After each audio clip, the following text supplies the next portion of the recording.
course, the crisis that went through and those massive changes that we had to kind of force through.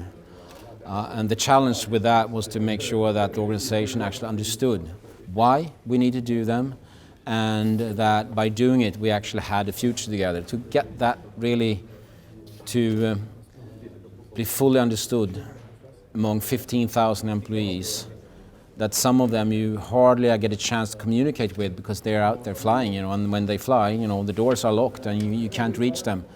So that kind of change management and communication challenge to drive such a massive transformation, I think is probably the biggest leadership challenge I faced.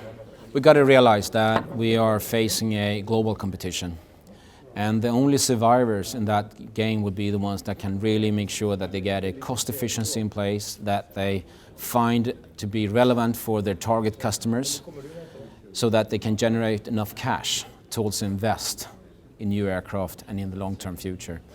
To make that, and you don't have much time to do that, you got to make sure that you do that pretty rapidly in an industry where it's a severe competition, razor-thin margins, but you just have to find a way.